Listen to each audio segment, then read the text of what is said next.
Se abre la sesión.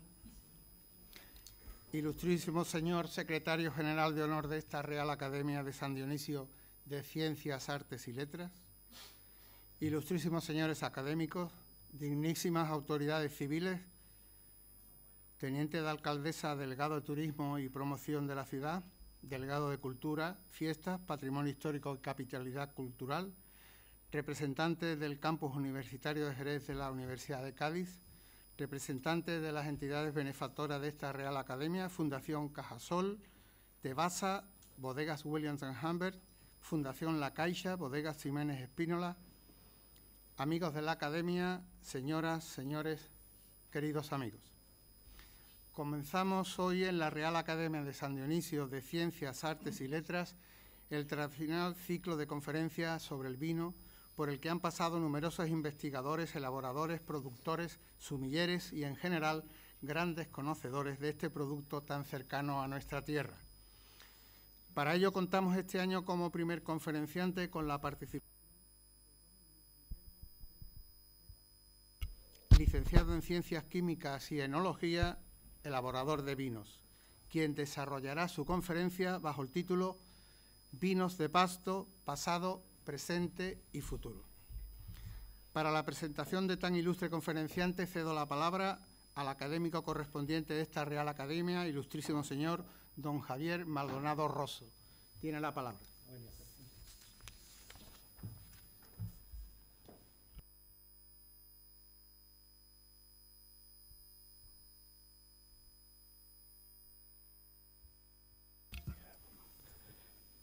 Excelentísimo señor presidente, excelentísimo señor secretario general de honor, ilustrísimas e ilustrísimos académicos de San Dionisio, colaboradores de ella, autoridades, señoras y señores, señor conferenciante. Se abre este ciclo sobre el vino de Jerez que organiza anualmente nuestra academia con un asunto de evidente actualidad vinatera y, por tanto, económica, social y cultural, los vinos de Pasto. La producción de este tipo de vino está aumentando en nuestra zona porque son muchos los bodegueros que consideran que es una buena puerta de entrada para los vinos de Jerez, dado que nuestros generosos presentan cierta dificultad inicial para el paladar de algunos segmentos de consumidores. Pero al tiempo, parte de los productores se muestran contrariados con el nombre vino de Pasto, que no consideran apropiado y que no utilizan o emplean con la esperanza de que sea transitorio y que su deseada regulación lo cambie por otro más afortunado, así como que se defina la naturaleza, características y proceso de elaboración de este tipo de vino. Esta iniciativa se está desarrollando en un movimiento acelerado y envuelta en un interesantísimo debate. Y ello se enmarca en el tercer gran cambio de la vinatería jerezana contemporánea. El primero fue la transformación de la vitivinicultura tradicional en agroindustria vinatera moderna. El segundo consistió en la diversificación de la producción hacia el brandy de Jerez, principalmente. Ambos tuvieron lugar en los periodos de entre siglos XVIII-XIX y XIX y XX. Este tercer cambio que estamos viviendo comenzó a finales del siglo pasado y continúa en estas primeras décadas del siglo XXI. A diferencia de lo que nos sucede con los dos grandes cambios anteriores, de este no podemos apreciar su alcance, porque al estar aún en proceso nos falta la perspectiva histórica necesaria para ello. Pero lo que ya es nítidamente visible es que nuestro conferenciante es uno de sus principales protagonistas y por esta razón interviene en nuestra academia para ilustrarnos sobre este importantísimo asunto. Don Luis Guillermo Pérez Vega, conocido internacionalmente como Willy Pérez, es licenciado en Ciencias Químicas y licenciado en Enología por la Universidad de Cádiz y, como a él le gusta definirse, elaborador de vinos. desde hace 15 años viene desarrollando una destacada labor empresarial. Actualmente es copropietario y gerente de 5 empresas relacionadas con el sector vitivinícola en las ramas de la producción, distribución y asesoramiento técnico, la principal de las cuales es Bodega Luis Pérez, Sociedad Limitada. Combina su trabajo como bodeguero con la investigación vitivinícola. Es muy apreciada y solicitada por otras empresas su labor de asesoramiento en proyectos vitivinícolas, no solo en España, sino en otros países. Ha promovido colectivos profesionales como Tierras Albarizas. Tiene especial interés su trabajo como impulsor de una plataforma de análisis químico en vino a través de la inteligencia artificial, y hay que destacar también sus investigaciones conjuntamente con Ramiro Ibáñez, otro gran valor de nuestra vinatería, sobre la historia de la enología jerezana bajo el nombre de Los Sobrinos de Aurie. Creo que todo un homenaje a la iniciativa y la innovación. Pero sobre todo, Willy Pérez es autor de reputados vinos de muy diferentes tipos, labor en la que destaca por su original discurso y práctica innovadora. Promueve volver la mirada a la tradición del vino de Jerez y al viñedo, origen de la cultura del vino. En relación con ello, es un firme defensor de la protección del paisaje del viñedo de Jerez. Para Willy Pérez, el terruño es un concepto amplio, que no solo se refiere al terreno, sino que engloba a las personas que lo habitan, modelan y transforman, y las prácticas culturales que éstas desarrollan históricamente. A sus amplios conocimientos y enfoque innovador, Willy Pérez une otro factor esencial: la pasión por el vino. Amor por el vino que inicialmente recibió de su padre, don Luis Pérez Rodríguez, sabio enólogo, magnífico investigador y profesor y excelente persona. Cuando don Juan Salido, nuestro presidente, me hizo el encargo de presentar a Willy, me llevé una gran alegría, porque le tengo un gran aprecio y admiración por su fantástico trabajo y bonomía. Pero lo relevante es que son los expertos del universo vitivinícola quienes consideran a Willy Pérez como uno de los elaboradores de vino más destacados del panorama actual. Gracias, querido Willy, por tu colaboración con nuestra Academia de San Dionisio en el objetivo de contribuir a que la sociedad jerezana conozca mejor este fenómeno de los vinos de pasto. Buenas tardes.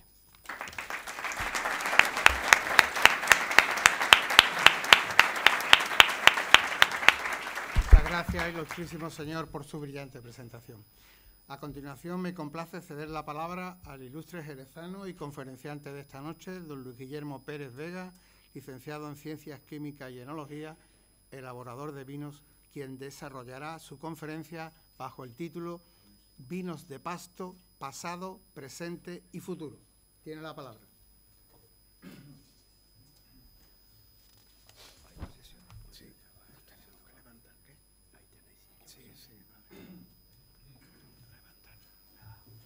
Buenas noches, excelentísimo señor presidente de la Real Academia de San Dionisio de Ciencias, Artes y Letras de Jerez, ilustrísimos señores académicos, benefactores de la Academia, amigos de la Academia, presentador de esta conferencia, querido Javier. Me han emocionado tus palabras, yo creo que había más de amistad que de realidad en tus palabras. Señores, queridos amigos, es un verdadero privilegio encontrarme aquí con ustedes en la Real Academia de San Dionisio, a la que aprecio especialmente por su compromiso inquebrantable con la excelencia académica y por promover un ambiente que favorece tanto al aprendizaje como al debate intelectual en nuestra ciudad. También quiero manifestar mi inmenso orgullo por tener la oportunidad de ser presentado hoy por Javier Maldonado Rosso, una de las figuras académicas más influyentes y que más han aportado a la comprensión histórica del marco de Jerez. Javier es autor de numerosas publicaciones que han marcado profundamente mi carrera como vitivinicultor y me ha inspirado a comprender que la elaboración de vino en nuestra región, muchas gracias, solo puede concebirse a través de la interpretación histórica. Muchas gracias, Javier, es un verdadero honor. Bien, En la conferencia de hoy he decidido abordar un tema que considero de vital importancia, dado el momento revisionista que bien ha relatado Javier, que atravesamos en nuestra región. Nos enfrentamos a una situación de magnitud crítica, cuya gestión será decisiva para preservar nuestro legado vitivinícola para las futuras generaciones. Cabe destacar que no es la primera vez que nos enfrentamos a un desafío de esta naturaleza. En el pasado contamos con la perspicacia de figuras notables como Juan Auri, como Pedro Domecq, como Manuel María González, como el conde de Aldama, como el marqués de Casadomet, en fin, todos estos visionarios que comprendieron la gravedad de sus respectivas crisis y lograron reinterpretar lo que tradicionalmente se consideraba un Jerez. Su liderazgo fue fundamental para avanzar en nuestro sector y superar los desafíos de una región con siglos de tradición vitivinícola. Al igual que ellos, en los últimos años hemos sido testigos del fin metafórico de una era, un periodo que nos impulsa a redefinir la esencia de nuestros vinos. Nos enfrentamos a interrogantes críticos, preguntas profundas que no se responden en universidades ni másteres, pero que hoy son indispensables, como ¿qué constituye un Jerez legítimo? O más específicamente, la pregunta que nos convoca hoy, ¿es un vino blanco un Jerez legítimo? Bien, ya ven ustedes el título de la conferencia de vinos de pasto, como bien ha relatado Javier, es un término, y los que estéis muy familiarizados con el término vino de pasto porque seáis amantes de Jerez, pues sabéis que ha suscitado un considerable interés en los últimos tiempos. Inevitablemente, el término está sujeto a múltiples interpretaciones dentro de la dinámica sociológica de nuestro entorno vitivinícola. De hecho, en los últimos tiempos es frecuente que periodistas experimentados me comenten, eso sí, con la cautela que brinda la experiencia, que el nombre podría no ser el más adecuado para esta nueva generación de vinos blancos de Jerez. Este fenómeno es solo un indicativo de cuán vigente está el debate en nuestro mundo y de lo efímera que puede ser la memoria. Desde que se propuso este nombre hace más de una década, no han cesado las voces tanto a favor como en contra. Mientras continuamos con la discusión entre si el vino de blanco era más cerca de un fino, si era un vino de oxidativa, si estaba más cerca del estilo amontillado o no, o si simplemente el nombre no gustaba, el Consejo Regulador de Montilla Moriles lo acogió en el año 2020 para definir a sus vinos blancos con crianza. Como bien saben, el debate sobre la tipología de los vinos de Jerez en la antigüedad es complejo, ya que está condicionado en gran medida por el estilo de la bodega y sobre todo por la época en la que se producía. Quiere decir que no es lo mismo un amontillado de principios del siglo XIX con un amontillado de final del mismo siglo. Por lo tanto, es de suponer que muchas de las cosas que vamos a contar hoy, como que era un vino de pasto, no tiene nada que ver con lo que consideraríamos hoy un vino de una Navazornie, por ejemplo. Y esa es una de las consideraciones con las que quiero empezar. Este fue uno de los primeros desafíos que enfrentamos al comenzar nuestras investigaciones en los archivos bodegueros para intentar producir estos vinos, porque estos archivos resultaban ininteligibles desde el punto de vista organoléptico actual. Comprender por qué algunos pagos cultivaban ciertas variedades y no otras, porque algunas viñas producían una mayor proporción de palmas cortadas, cortados o rayas, se convertía en una verdadera odisea. El principal obstáculo era que estábamos intentando imaginar los sabores, fíjese qué bonito, imaginar sabores desde una perspectiva contemporánea y sobre todo post-filoxérica. No obstante, logramos redescubrir herramientas que nos ayudarían a tallar nuestra particular piedra roseta. La más significativa fue el hallazgo del archivo más importante del Marco de Jerez, el archivo líquido. Dada la riqueza histórica de nuestra región, es posible encontrar botellas, ya lo saben ustedes, prácticamente desde 1850, a pesar de la creencia popular, que surge ya no tanto, pero todos piensan que una botella de 1850 no puede ser bebida, o no está en las mejores condiciones, o no expresa lo que de verdad se hizo en aquel momento. Nada más lejos de la realidad, para mí ha sido la fuente de mayor aprendizaje posible. Fíjense ustedes que cuando empezamos Ramiro y yo a comprar estas botellas, prácticamente no había que comprarlas, porque ibas a casa de alguien y te decía, mira, si te las llevas y me vacías el armario, te las doy gratis y me quitas el esfuerzo. Poco a poco empezaron, bueno, dame 5 euritos, que la etiqueta tiene un tiempo, tiene un valor sentimental, era de mi padre, era mi... Todos sabéis, y todos los que habéis tenido relación con familias bodegueras, que alguien tenía un tío, un embotellado, un abuelo que trabajaba en Domecq o que trabajaba en González Vías, que siempre que se embotellaba un vino nuevo se guardaba. Hay estanterías repletas en España, y no solo en España, hace poco me encontré, no me quiero extender demasiado, en Italia, saliendo de un restaurante, un escaparate entero lleno de botellas de la Riva de 1940. El mundo está lleno de botellas de Jerez, porque es síntoma de que Jerez fue muy grande. Y ese es el archivo más importante que tenemos, porque cuando empezamos a beber todas estas botellas, le pongo un ejemplo de una de las catas más bonitas que tuvimos hace poco, que la llamamos Machanudo Sideral. Estuvimos en Machanudo, nos reímos unos cuantos enólogos, y catamos pues prácticamente las viñas más famosas del Pago de Machanudo desde prácticamente la mitad del siglo XIX. No teníamos tantas del siglo XIX, pero fuimos avanzando desde Valdespino, haciendo un semicírculo, La Riva, Agustín Blázquez, San Cayetano, La Escribana, Botaína, Sabel, Los Arcos, el Castillo del Majuelo, Viña Notario. Imagínense que lo que acabo de decir eran viñas históricas que tenían en las listas de precios internacionales precios prohibitivos. Eran 3, 4 veces el precio de un Mouton Rothschild en aquel momento. Catar desde aquel entonces hasta la actualidad es una cosa que solo se puede hacer aquí. Es una cosa maravillosa y que te da muchas ideas de cómo van evolucionando los vinos y cómo lo que creemos que era un amontillado no lo era, porque no solo hay una verdad organoléctrica en esta cata, sino que también hay una verdad química. Y estos vinos tienen todavía restos de compuestos que nos dan muchísima información, porque uno se lo bebe y nosotros teníamos a bien siempre dejar un poquito, muy poquito, para analizar después, pero era importantísimo porque el contenido en glicerol, de glicerina que quedaba en un vino de este tipo, nos daba ideas si usted comparaba la saca con el archivo bodeguero, contaba cuántos litros tenían en inventario, con el número de vasijas que tenían en inventario, usted podía saber más o menos el vacío que tenían, compara con el glicerol o la glicerina que quedaba y podía tener una muy buena idea de cuánta glicerina se consumía al año, aproximadamente. Estos son medidas más cualitativas que cuantitativas. O, por ejemplo, el extracto seco que queda de un vino. Esto nos daba muchísimas ideas, combinando todo, pues no le quiero aburrir, de saber si un vino estaba fortificado o no, o si se había fortificado un poco, o si había llegado a una maduración muy grande en viñedo. Estas son informaciones importantísimas, casi como una arqueología enológica, que cuando uno va sumando piezas y va leyendo, comparando los archivos bodegueros y va contrastando, entiende.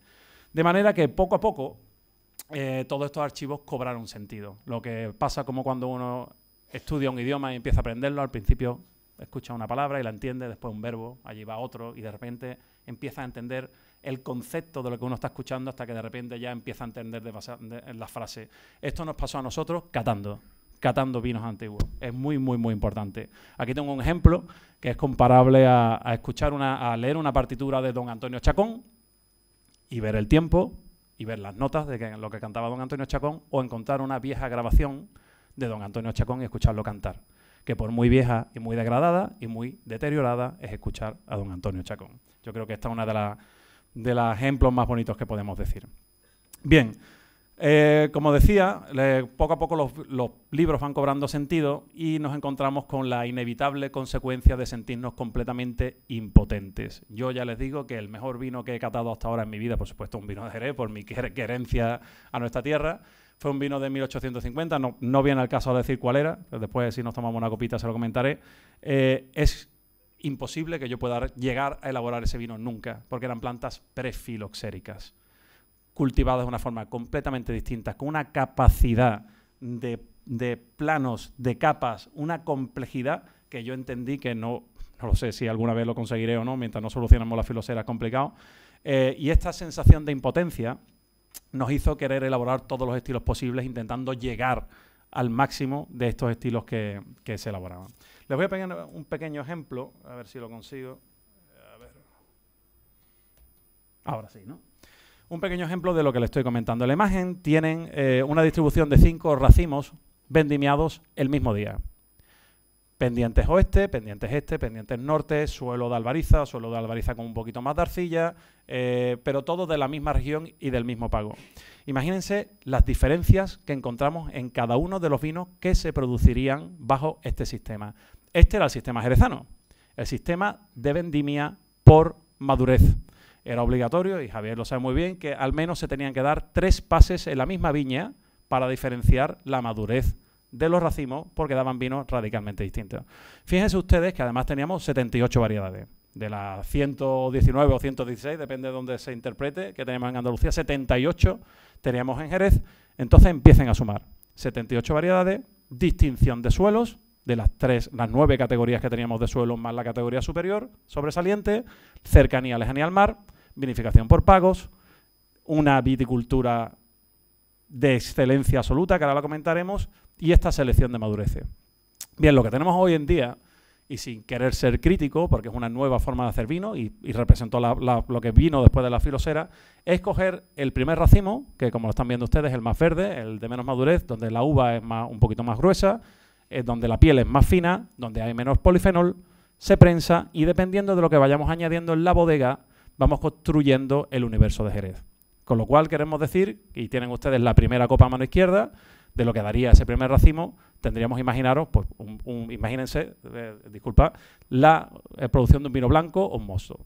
Si añadimos alcohol, hasta 15 grados tendríamos una manzanilla, un fino, con su correspondiente quinancia biológica. Si añadimos alcohol hasta 17, tendríamos la tercera copa, que sería un oloroso. Si añadimos alcohol y añadimos azúcar o añadimos un vino dulce, tendríamos la última, que sería, bueno, imagínense, un cream. Bien, ¿creen ustedes que puede ser lo mismo este método de producción, que se parte de una sola variedad, que se parte mezclando todas las viñas, todos los pagos y añadiendo distintas cantidades? Vamos a obviar que evidentemente son primeras prensas, segundas prensas, pero todos son operaciones bodegueras, que lo que se conseguía diferenciando suelos, diferenciando variedades, diferenciando pagos y diferenciando madurez, lo que tenían ellos era de una complejidad de varios órdenes de magnitud mayor. Multiplican posibilidades y ahí lo tienen. Ese era el universo de Jerez cuando Jerez era el vino más caro del mundo. Hemos reducido, no queremos decir ni mucho menos que tenemos malos vinos ahora mismo, no estamos tan locos para decir eso, pero fíjense en las posibilidades, la cantidad de colores diferentes que teníamos en esa paleta de pintura para pintar un cuadro. Fíjense, por poner un ejemplo, que se lo decía Javier antes en el Ambigu, que Pedro Domecq indicaba hace 200 años en una conversación maravillosa con Jacques Vaffy, cómo los racimos centrales de la vara, saben ustedes de la poda de vara y pulgar, Pedro Domecq no hacía exactamente una poda de vara y pulgar, hacía una poda mixta, pero él dejaba justo en el centro de la vara los racimos para sus vinos. Pedro Domecq estaba obsesionado con la concentración. Era el gran productor de vino de cuerpo, los dorados de Domecq, de Europa. Era famoso y Vaffy dice, cuando se entrevista, que es el vino de más potencia, el vino blanco de Europa. Y ahora contaré qué le responde Pedro Domecq cuando Jeff Vaffy dice eso. Pedro Domecq le cuenta que justo en el centro de la vara, en la tercera cuarta yema, se encuentran los racimos de más concentración. Y esto tiene una explicación muy sencilla. Cuando ustedes tienen una vara, la cepa es una planta que quiere crecer, quiere trepar. Está en su genética. Con lo cual pone toda la fuerza al final de la vara. Llamamos los viticultores dominancia apical. Con lo cual lo que pasa aquí en medio le da igual. Ella quiere seguir por aquí y seguir trepando y conquistar. Con lo cual lo que está aquí tiene muchas menos hojas, porque al final tiene la savia mucho menos elaborada aquí, tiene menos protección contra el sol al tener menos hojas. Tienen menos paraguas para proteger esa uva del sol. Y además esa uva tiene se llena menos de agua, con lo cual se queda más pequeña con una piel más gruesa. Son los racimos perfectos para elaborar un oloroso, un vino de oxidativa.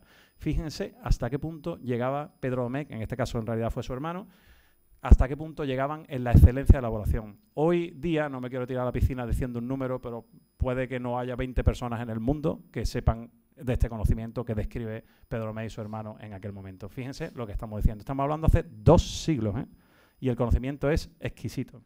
Bien, metiéndonos en materia y volviendo a los vinos blancos, podemos encontrar documentación en una gran cantidad de archivos históricos. Y es lógico, desde que aparece descrita la Palomino por primera vez, que yo sepa, Javier, en 1483, no sé si tú tienes algún dato anterior, pero bueno, hace mucho tiempo y hace muchos siglos, me perdonen la inexactitud, aquí tengo a Javier que me corrija si meto la pata. Existiera la posibilidad, desde que tenemos al menos estas variedades blancas, que algún paisano elaborara un vino blanco tranquilo, esto es evidente. Aunque es evidente también, que es la pregunta que hoy va a sobrevolar esta conferencia, que el vino blanco tranquilo no era nuestro vino legítimo. Dicho de otra manera, nadie se imagina a Falstaff recitando su "sin mil hijos tuviera", bebiéndose una copa de la Escribana, que tomaremos después. Es evidente que eran vinos semidulces, dulces, con mucho cuerpo, mucha potencia y mucho grado alcohólico, que eran símbolos de lo que ellos consideraban la masculinidad guerrera, de un periodo que eso nos daría para otra conferencia, que es muy bonito también. Sin embargo, Sanlúcar, la vecina Sanlúcar, estaba evolucionando poco a poco hacia estos vinos en el siglo XVIII, abandonando progresivamente la elaboración de vinos tipo Jerez, es decir, de estos que buscaba Pedro Domecq un poquito más tarde, de esos vinos masivos, dando asoleo, teniendo variedades con mucha más glicerina, con mucha más carga y buscando mucha más complejidad. En el Tratado de Viticultura de Sanlúcar, de 1784, encontramos el siguiente texto, que nos da la pista de cómo van evolucionando estos vinos blancos. Se los leo. Aun los vinos blancos, que de la fermentación salen claros, sueltos y sanos, se suelen, por la mayor parte, ahilar. En la estación del verano próximo y algunos aún con el frío. De suerte que hasta tener 2 años cumplidos, siempre se les nota varias mutaciones de ahilarse, soltarse, alecharse, etc. pero los que consiguen triunfar de todos estos contratiempos son en lo sucesivos los más apreciables por su buen gusto y fragancia. Fíjense que esta descripción describe no un vino tranquilo, ni un vino que puede terminar la fermentación fácilmente, que tenga 12, 13 grados, describe un vino que está terminando como nos ha pasado a nosotros cuando elaboramos los vinos con 15 grados naturales, 15,5, 16, refermentan. A no ser que uno lo quiera filtrar o quiera intervenir, si está en las condiciones que tenían ellos, con sin sulfuroso, con los medios que tenían, esos vinos refermentaban. Y un vino refermenta generalmente cuando tiene complicaciones de concentración de cuerpo y sobre todo cuando están entrando otras variedades con más glicerina, como la albillo, como como saben ustedes, las cañocazos, las perrunos, las mantúas de pilas, que son variedades que se han ido perdiendo poco a poco. No obstante, va pasando el tiempo y nos encontramos aquí a nuestro queridísimo Esteban Buteloup, una obra imprescindible que debería, yo creo que casi obligarse a estudiar en los colegios de Jerez, y Rojas Clemente, porque son obras magnas, son obras universales.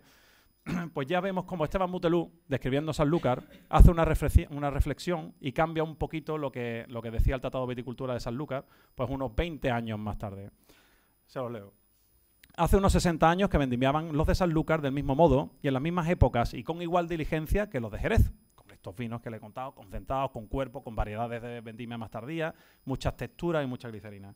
Cultivando estos los vidueños tardíos como perrunos y albillos, pero han mudado de sistema desde la multiplicación general de la variedad Listán, que saben ustedes que es la Palomino, tan superior y tan adaptada para la fabricación de los vinos blancos. Fíjense qué cita tan interesante para ver cómo Sanlúcar poco a poco va evolucionando a algo completamente diferente y va empezando a tomar el sentido del vino del pueblo, de un vino blanco, que tiene mucho más sentido consumir aquí en nuestra zona donde hace más calor, no estamos en Inglaterra, donde hace más frío, se necesita ese cuerpo. Aquí se buscaba otra cosa que eran estos vinos blancos.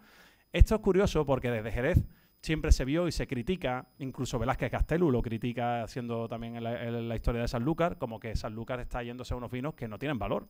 Estos vinos sin cuerpo, sin capa, blancos, estos no son los vinos que son los cherry, el cherry famoso. ¿Qué está sucediendo? Y se ve con malos ojos desde Jerez. Entonces se ve como que Sanlúcar ha perdido un poco lo que quería hacer. Sin embargo, hay tenemos muchos textos y muchas referencias sanluqueñas que ellos estaban buscando eso. Y ellos estaban buscando la excelencia de elaborar vino blanco. Un poco más adelante lo tienen ahí. La calidad sobresaliente de la Listán para la fabricación de los famosos vinos blancos es muy apreciable para los que no la den aquellos labradores la preferencia sobre las demás que conocen. Es decir, lo mismo, la Listán, la Palomino es la variedad con la que tenemos esto. Es decir, la selección de la variedad Listán iba en busca de la finura de los vinos blancos de una forma consciente. No tanto como se ha citado muchas veces, de que se estaban buscando kilos, se buscaban producción, seguro que hubo algo de eso también, pero se estaba buscando cómo afinar los vinos blancos, cómo terminar una fermentación perfecta, que se quedaran secos y se pudieran beber. También van adelantando la fecha de vendimia, fíjense que esto es importante, buscando una mayor frescura y menor grado alcohólico. Es decir, Sanlúcar empieza a especializarse en vinos blancos y a construir una vitivinicultura en consecuencia. Por ejemplo, la poda vara y pulgar es una poda que antes también hemos comentado, probablemente, y ya lo digo yo con pasión, la poda más completa del mundo. Lo hemos hablado y tenemos aquí a José Manuel Bustillo también, que es un gran experto. Hemos tenido que hacer muchísimo marketing y publicidad para demostrar internacionalmente la grandeza de la poda de vara y pulgar. Se nos ponía la poda de Guyot, que como saben ustedes es una poda francesa, es muy conocida, y decían que la poda de vara y pulgar es una especie de Guyot, cuando la poda de vara y pulgar se describe casi un siglo antes que la poda de Guyot. Es una poda que lo tiene todo, tampoco nos podemos parar porque esto no daría nada más que por una conferencia, pero es una poda sobre todo que se comienza, y esto es lo más importante y más bonito para que veamos el nivel que teníamos aquí, comienza para definir un estilo. Se alarga como poda larga para conseguir finura, y esto lo hace la primera poda del mundo que se consigue para hacer una tipología de vino, que es el vino blanco. Imagínense de lo que estamos hablando, ¿eh? Bien, esto yo entiendo que tiene muchísimos matices y lo debatimos después si queréis porque estoy metiendo unos caminos interesantes. La evolución de estos blancos sanluqueños acabó depurando un estilo conforme la poda de vara y pulgar y la exclusividad de la Palomino permiten un nuevo desarrollo de crianza, la flor.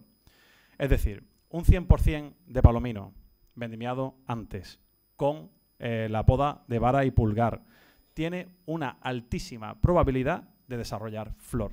cosa que no pasa tan fácilmente con un albillo, con una perruno, con una cañocazo, con una manto de pila, con una Pedro Jiménez. ¿Desarrollan flor? Sí, una flor mucho más fina, mucho más tímida, donde hay mucha más oxidación.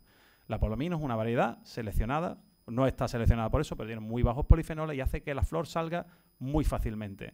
Es decir, la flor se fue desarrollando, no sabemos si queriendo o sin querer, y meternos en esto no tiene sentido ninguno, pero es evidente que con estos vinos y este cambio hacia vinos blancos la flor iba a aparecer, porque lo vemos todo y todos los que hacemos vinos sabemos que una palomino, en cuanto se tiene con 11, 12 grados, a la semana o 2 semanas, ¡plaf!, la flor, ¿de acuerdo? Imagen en Sanlúcar. Bien, vamos a ver entonces, con esta evolución, sea queriendo o no, porque en aquel momento ya hacía el semanario de los párracos, de las artes de los párracos, que la flor era un defecto, que la flor había que retirarla porque disminuía el cuerpo de los vinos de Jerez. Estamos diciendo que Jerez jugaba esto y de repente la flor lo que hace es disminuir el volumen. Entonces se recomienda, para la elaboración de un buen Jerez, retirar la flor. Retire usted la flor porque esto quita cuerpo. Sin embargo, en Sanlúcar estaban a otra cosa. Si tomamos como referencia los archivos de Manuel Barbadillo, en su libro de La Manzanilla, es decir, lo de la casa de Gutiérrez de Agüera, lo de Francisco Gil de Ledesma, que después, como saben ustedes, la casa de Delgado Zuleta, los propios de Barbadillo, desde el inicio de Benigno Barbadillo, amén de una cantidad grandísima de otros vinateros, encontramos la siguiente evolución de las veces que se nombran los vinos blancos y las manzanillas en existencia. Esto es una evolución muy bonita, que entiendan ustedes más cualitativa como cuantitativa. Las veces que se nombran en los archivos bodegueros no quiere decir la cantidad de vino que tenían almacenado. Podían tener una cantidad grandísima porque se nombró una vez de un vino en arrobas y otro no. Pero es muy significativo ver la cantidad de veces que se nombran para ver la evolución de la clasificación de vinos blancos y manzanillas. Sobre esto pues tienen el trabajo fantástico de Ana Gómez, que lo cuenta mucho mejor de lo que yo se lo voy a contar hoy, pero van viendo cómo la clasificación de vino blanco y de vino de manzanilla va poco a poco cruzándose, empezando un nuevo estilo. No podemos decir que la manzanilla era un blanco con flor, ni podíamos decir, porque todas estas barreras eran muy, muy difusas en aquel momento y no, yo desde luego no he tenido la suerte de catar vinos decimonónicos de vino blanco, considerado como vino de pasto, vino blanco, pero esta es un poco la evolución que va teniendo, es decir, una especialización de estilo, de lo que se considera un blanco común, de un blanco que se va buscando, que bebe el pueblo. Entiéndanlo ustedes como los mostos que tenemos en las ventas, más depurados, y poco a poco se va especializando el estilo. Ya sea consciente e inconscientemente, tenemos que poco a poco la manzanilla acaba apareciendo. Bien, otra de las notas que nos deja Manuel Barbadillo en sus libros, no en este, pero en otro, dice que la manzanilla de Sanlúcar era en sus orígenes un vino blanco, joven y aromático, que al igual que ha sucedido con otros vinos, ha evolucionado con el transcurso de los años. Bien, el caso de Jerez era completamente distinto. Como ya le he dicho, Jerez jugaba otra liga, era la liga internacional, con precios irrepetibles y donde se buscaba la concentración, cosa que no se podía conseguir ni en Francia ni en Alemania, y nosotros teníamos ese sol que tan apreciado era en aquel momento para tener esos vinos de gran cuerpo. Le pongo un ejemplo de esa conversación fabulosa entre Pedro Domecq y James Fafi en 1831, donde James Fafi dice lo siguiente. 1831, todavía no hemos llegado a mitad de siglo. Probamos también el vino dulce con el mismo tiempo, en el contexto de que estaban catando vinos él y Pedro Domecq, hecho de la uva Pedro Jiménez. Y era casi imposible imaginar una cosa más deliciosa, aunque se nos informó que en un año seco es mucho más rico. Fíjense ustedes, bueno, imagínense a James Fafi diciéndole a Pedro Domecq que este es el vino más delicioso que he probado en mi vida y que Pedro Domecq le responda, bueno, un año seco está mucho mejor. Imagínense, bueno, la liga y lo que era, James Fafi era un experto mundial que iba recorriendo todos los mejores viñedos de Europa, ¿no? Y así se las gastaba Pedro Domecq y así se las gastaba Jerez. Pueden entender ustedes el interés que tenía Pedro Domecq hacia un vino blanco, ¿de acuerdo? Bueno, esta es una pequeña parte de las recomendaciones que dan los jerezanos a Busby para conseguir vinos de cuerpo, pero las referencias pues son abundantísimas. También son abundantes, como le he contado antes, las referencias de retirar la flor, para que la flor no quite y reste cuerpo a los vinos, y poco a poco se van desarrollando también, como saben ustedes, en el universo de Jerez, otra serie de vinos, aparte de todo esto de tan cuerpo, que llaman ellos las categorías naturales, que saben ustedes que son los olorosos, vinos de pasto, amontillados y bueno, toda esa categoría, y vino fino, perdón, que era el cuarto que me quedaba, donde ellos consideran que son las categorías naturales. Aquí, si nos metemos en profundo, y Javier lo sabe, esto es un universo donde hagamos lo que hagamos, vamos a meter la pata si intentamos definir una categoría, porque es muy difícil. Porque aunque aparecen los vinos de pasto, por ejemplo, que es donde nos vamos a centrar fuertemente documentado en los precios de venta, y aparece fuertemente documentado en las transacciones comerciales, no aparece documentado en los archivos bodegueros. Prácticamente no aparecen. Vino de pasto, podéis ver todos los archivos de todas las bodegas del marco y prácticamente vino de pasto como tal, clasificado, solera de vino de pasto, no aparece. Aparece muy, muy, muy poco. Pero sí aparece en los archivos comerciales. ¿Por qué? Porque vino de pasto no es una consideración de elaboración. Vino de pasto es una consideración de consumo. Vino de pasto, pastar, es comer, almorzar. Y era la referencia que se hacía para diferenciar los vinos de aperitivo y los vinos de postre, que quedaban en medio, el vino de pasto.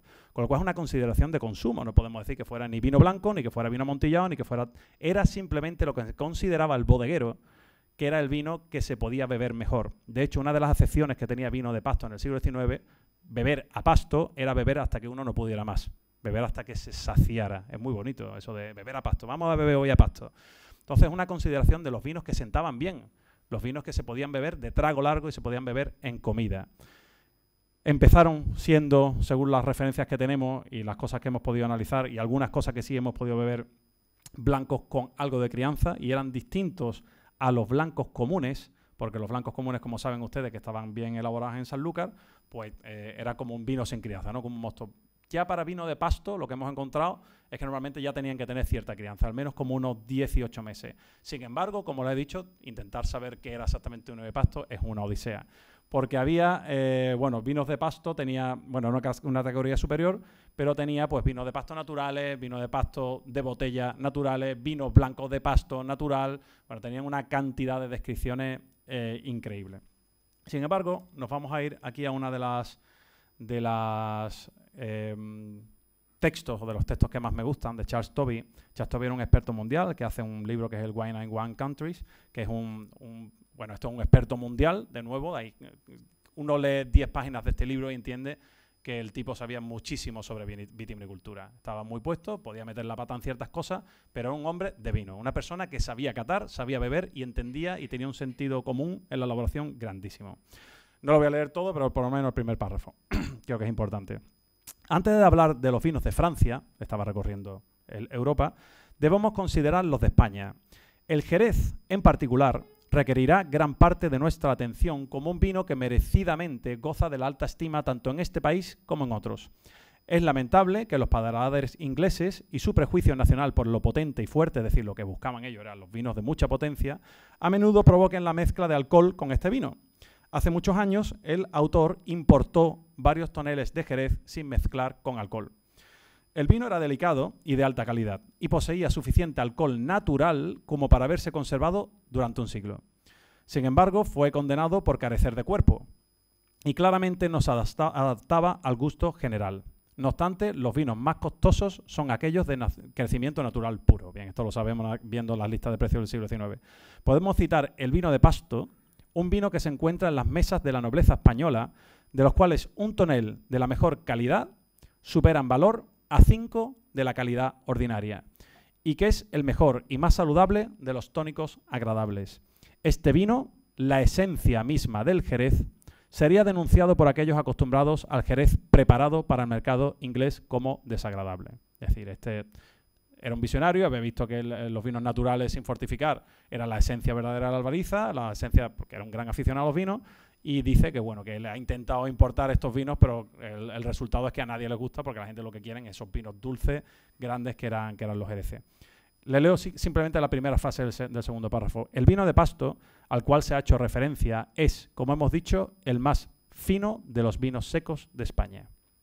Bien, evidentemente no podemos decir que esto era un vino blanco tal y como lo concebimos hoy día, pero sí que estaba la parte más cercana que podíamos estar a un vino blanco en la interpretación de lo que era un Jerez y según nosotros hemos ido elaborando. 31 años antes de este texto hay uno de Jay Busby en esta conversación tan bonita con Pedro Domecq, que dice, pero si como es la práctica habitual hasta ahora en Sanlúcar, se hace la vendimia antes de que todas las uvas alcancen la madurez completa y fuera menos particular privarles de humedad, es decir, vamos a intentar estresar un poco más a las cepas, entonces pienso que se conseguiría algo así como un vino entre una manzanilla y un amontillado. No tan seco como este último, pero con mucho de la suavidad y riqueza del cherry añadidas a la ligereza de la manzanilla. Este es, de hecho, el vino natural del país en los suelos ordinarios. El vino natural del país en los suelos ordinarios. Si el producto, el país se refiere a la comarca, si el producto de las albarizas se tratara del mismo modo, se conseguiría un vino del mismo carácter, pero probablemente sobrepasando en calidad tanto como los reales vinos de Chateau Margaux y Haut-Brion sobrepasan las ordinarias cosechas de Claret. Esto es, para los que nos gusta el vino, precioso. Junto a esto no puedo sino pensar que es cierto, y para el comerciante lo más rentable, que se tendría en 18 meses un vino tan maduro como ahora se consigue en 3 y 4 años.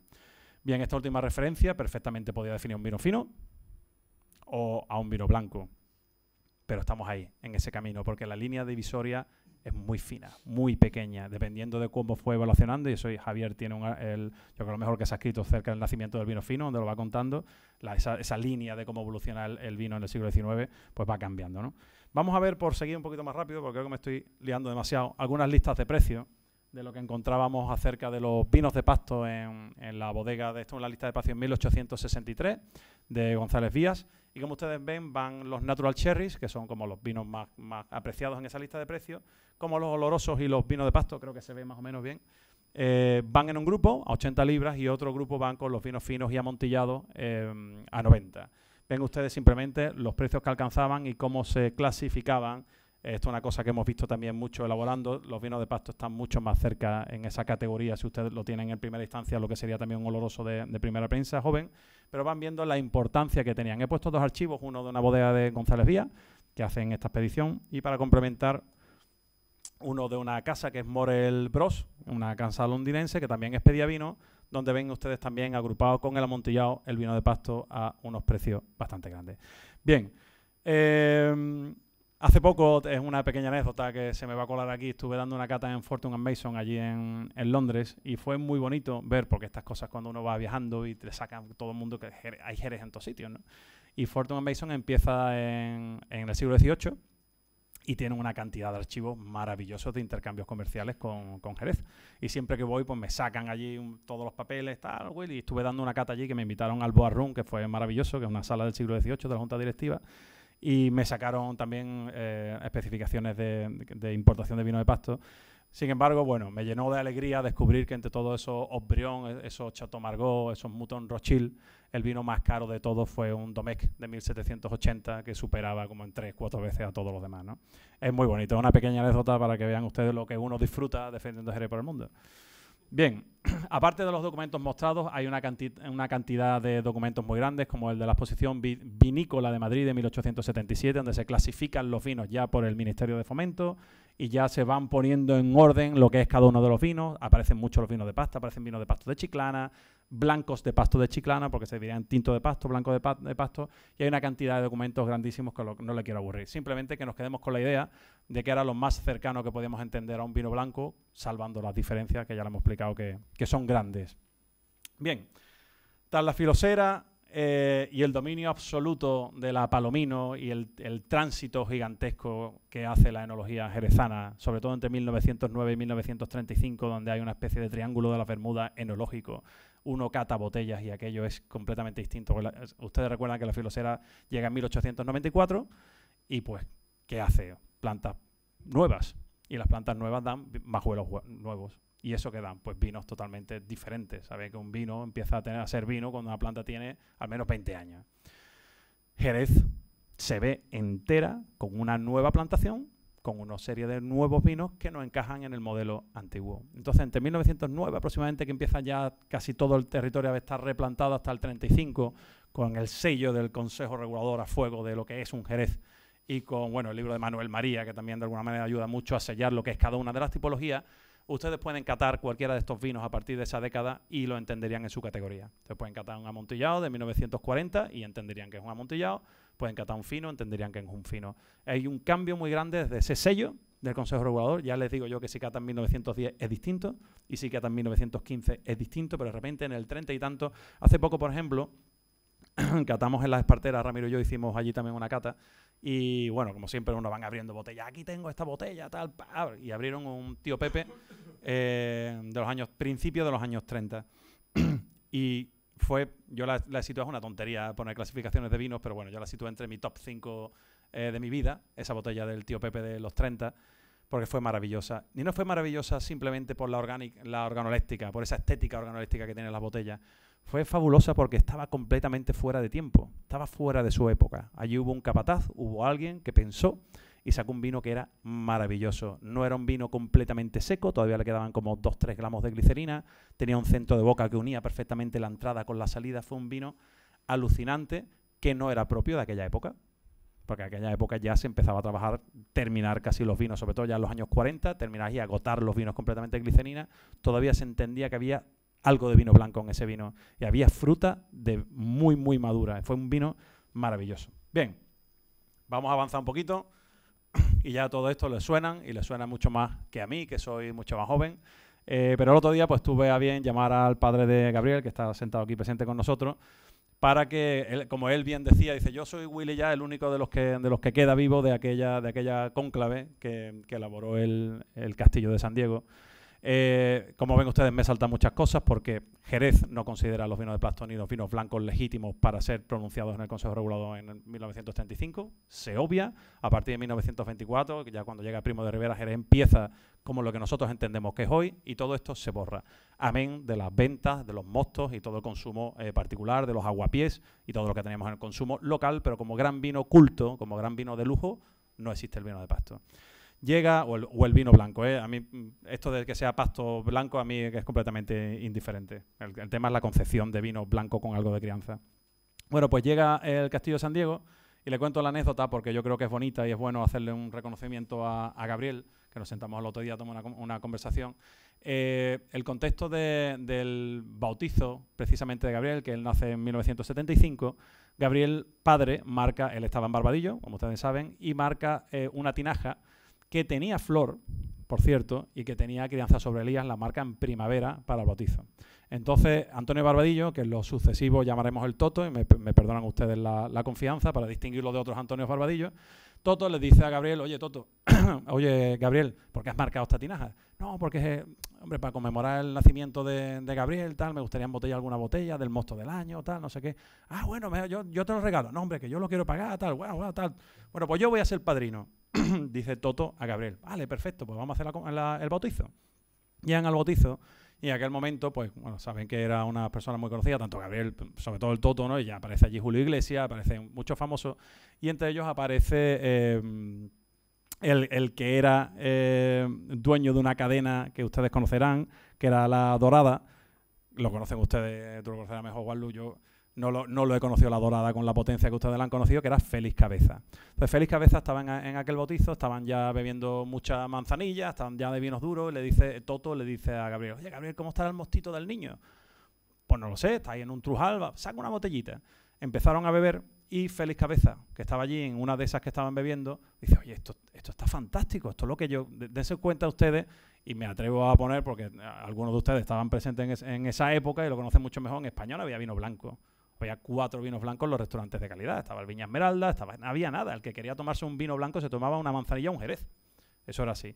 O se podía tomar un tinto en los restaurantes de alta gama, pero vino blanco no existía prácticamente. Entonces este Félix, que tenía un restaurante que tenía una tropa de barcos pesqueros, tenía sus propios aviones.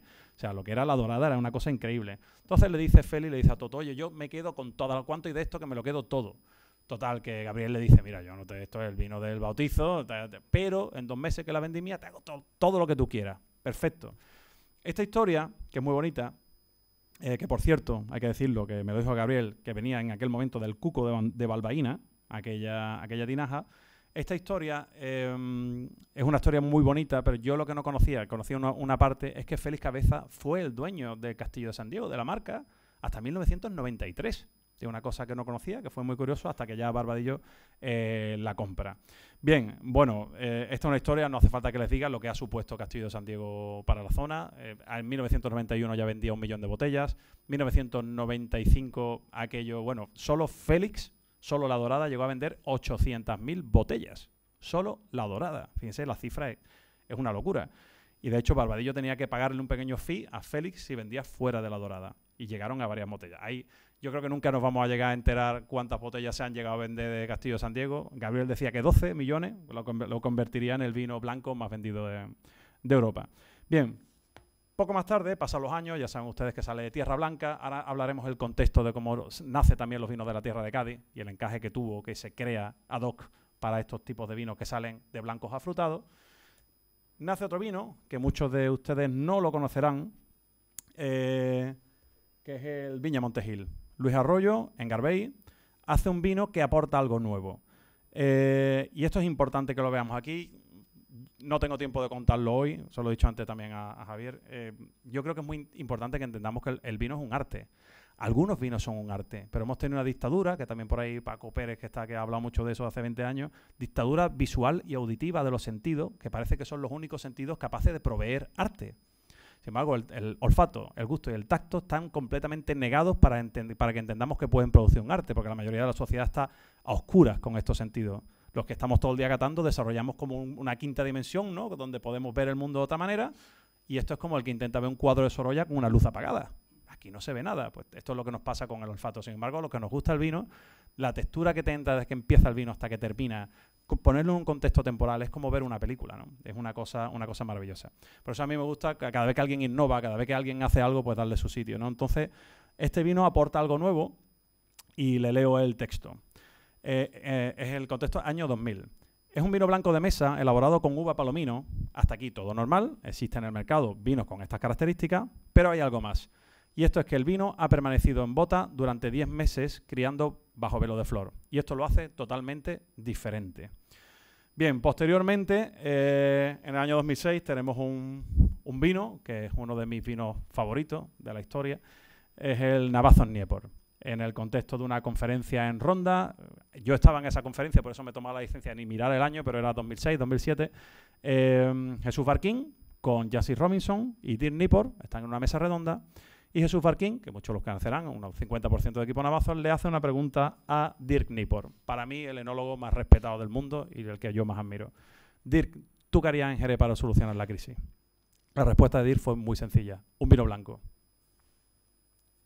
Acordado y póngase en contexto de lo que estaba haciendo Navazo en aquel momento, de seleccionar de botas viejas, finos muy antiguos, manzanillas pasadas. Un vino blanco, un vino blanco. Jerez tiene que hacer un vino blanco. Pero ¿cómo va a hacer un vino blanco? Hubo un time y direte, iban, venían, mandaban muestras, no me lo creo, tal, no sé qué. Bueno, tú conocerás también esta historia de primera mano. Hay que hacer un vino blanco. Bueno, pues hacen el Navazo Dniepr, finalmente, un vino seminal, que no aporta hacer un blanco en la zona. Ya lo hemos visto, que tenemos muchos siglos haciendo vino blanco de una u otra forma. No aporta tampoco que sea un blanco con crianza biológica. Ya hemos visto que el Viña Montejil aporta crianza en bota y crianza biológica. Pero aporta lo más importante para mí, que es un nuevo significado, un nuevo punto de vista en el mundo del vino. La llegada de la, perdónenme el palabra, la metamodernidad al marco de Jerez. Se cuenta que en el paso de la posmodernidad, que es la época de los 70, tanto en la cocina como en el vino, descomponíamos todo para volver a montarnos. Fue lo que llevó a la posmodernidad, la descomposición y composición.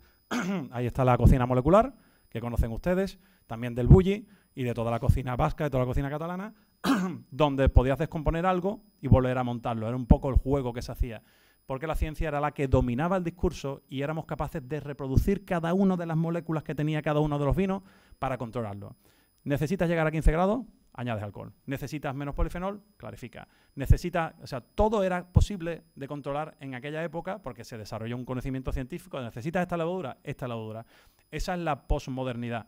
Y es una época fascinante que nos llevó al conocimiento y a la depuración magnífica, tú lo conoces bien, del velo de flor y de verdad de entender qué estábamos haciendo. De hecho, una de las frases tótems de esa época es: he llegado a 500 o he llegado a 600 miligramos de acetaldehído. Eso es una frase tótem. Eso es qué gran vino.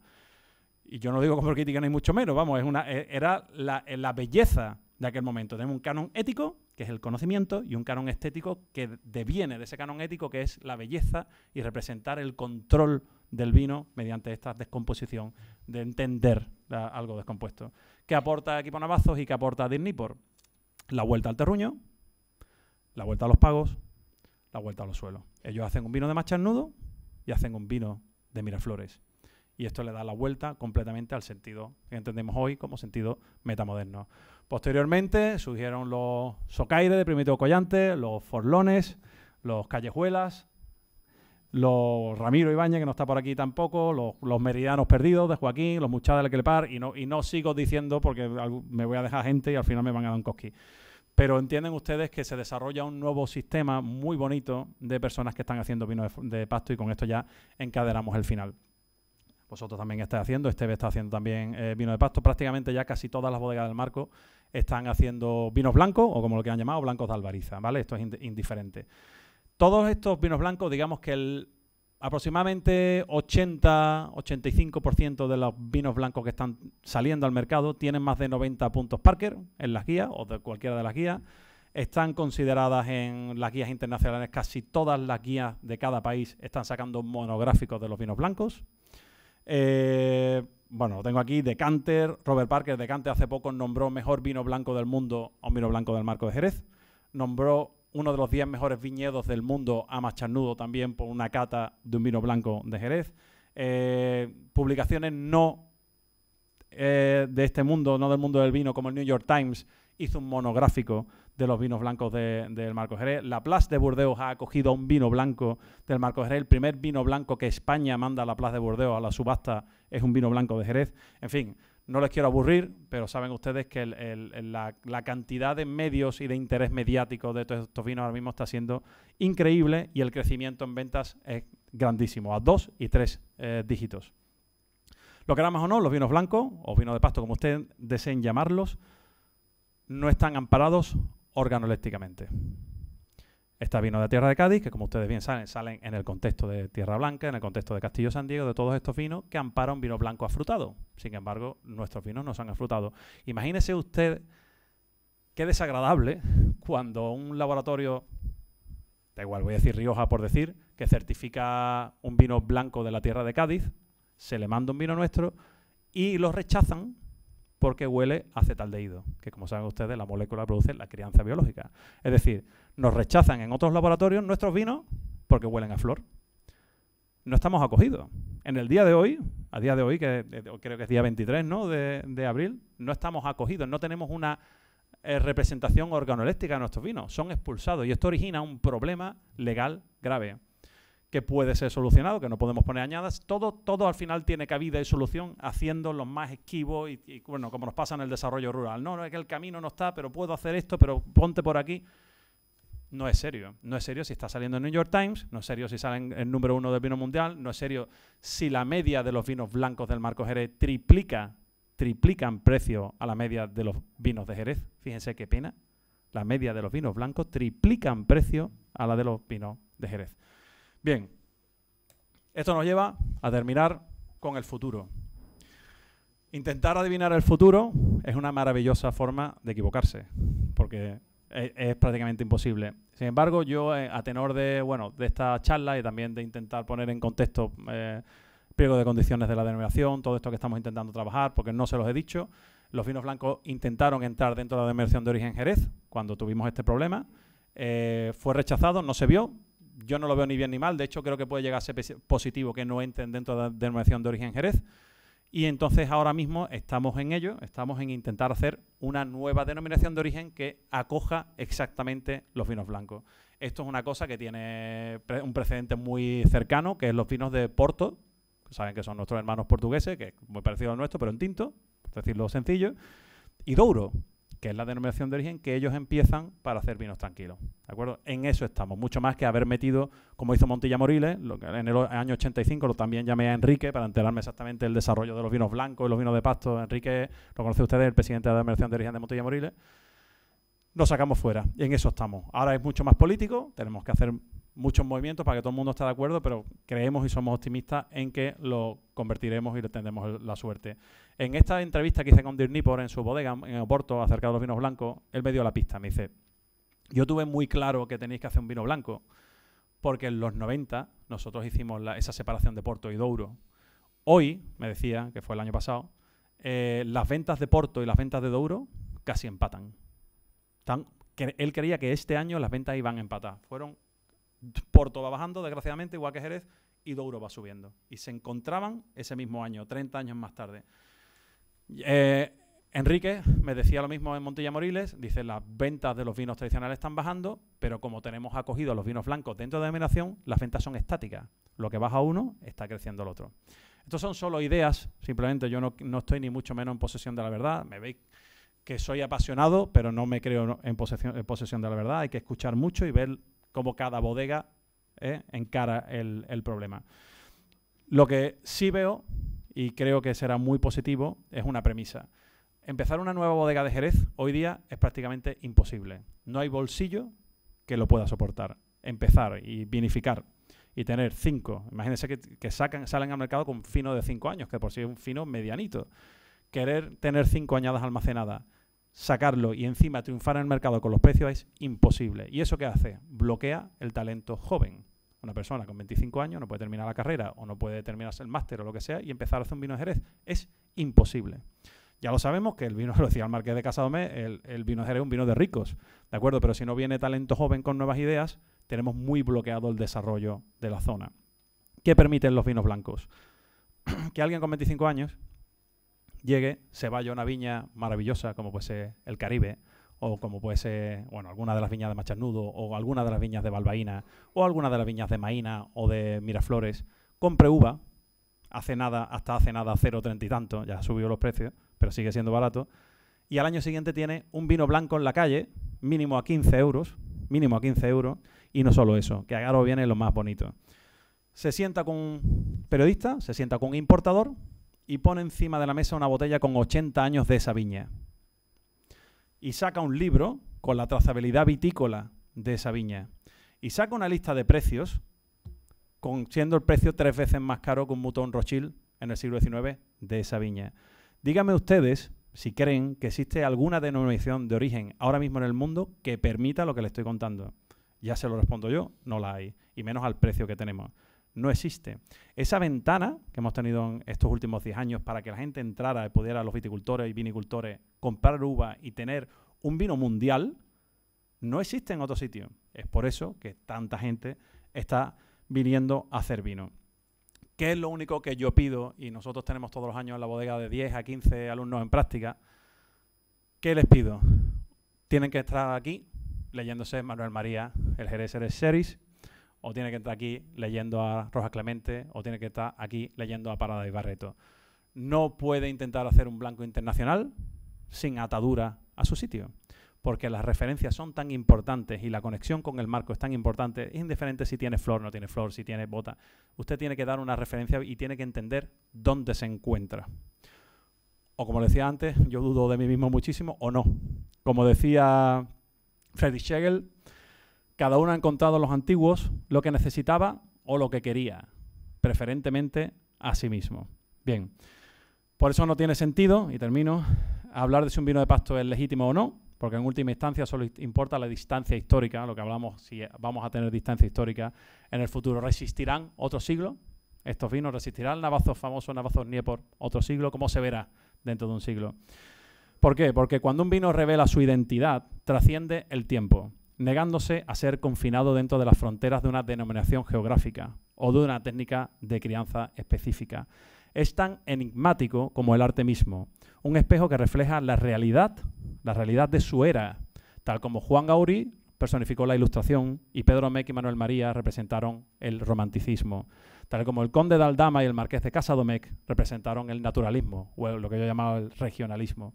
Por esta razón, la filosofía que subyace en el mundo del vino se transforma, adoptando una forma contraria cada tiempo, un eco fiel del latido de la sociedad que le da vida. Es por eso que trataremos de liberar nuestro propio pensamiento. Apreciamos los dones de la ciencia y los tesoros de nuestras tradiciones. No existen dicotomías absolutas, vinos fortificados o vinos sin fortificar, vinos blancos o manzanillas, jereces o vinos de pasto. La belleza no reside ni en la bodega ni en la viña, sino en la emoción, la felicidad e incluso la liturgia de sentarse a una mesa con un vino que nos cambia la vida. Muchas gracias.